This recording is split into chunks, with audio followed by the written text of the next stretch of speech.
طالبان وايي د اسیرانو د وژنې د ویډیوګانو په اړه جدي پلټنې روانې دي.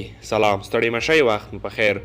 د طالبانو د دفاع وزارت ویلي د هغه ویډیوګانو په اړه پلټنې کوي چې له تیرو څو ورځو راهیسې پر حواله رسنیو لاس په لاس کیږي او ظاهرا پنجشیر ولایت کې د طالب وسلوالو لخوا د یو شمیر جنگي اسیرانو د وژنې صحنې ښیي.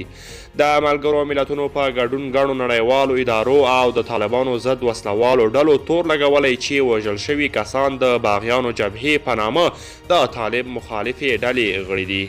یاده جبهه ادعا کوي چې طالبانو د دوی غړي نیولي او وروسته یې له محاکمې پرته وژلي دي. خو د طالبانو مرکزي ویان ذبیح الله مجاهد 2 ورځې وړاندې BBC ته ویلي وو دا کسان د جګړې په ډګر کې وژل شوي دي.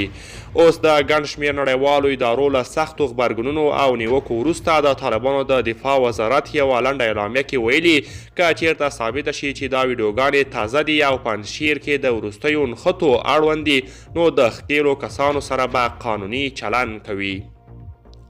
د طالبانو لنډه اعلامیه کې راغلي له څو ورځو راهیسې په رسنیو او ټولنیزو شبکو کې داسې ویډیوګانو خپریږي چې ګواکې مجاهدینو پنجشیر ولایت کې جنگي اسیرانو وژلي. البته په دې اړه چې آیا دا ویډیوګانې نوي دي که پخوانۍ د پنجشیر ولایت اړوند دي او که نه جدي څېړنې روانې دي.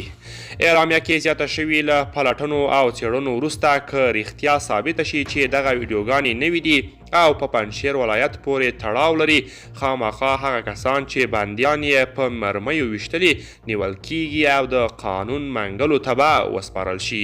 دوستان، دا و زموږ د نن ورځې چمتو کلی خبر. تر بیا ښه وخت.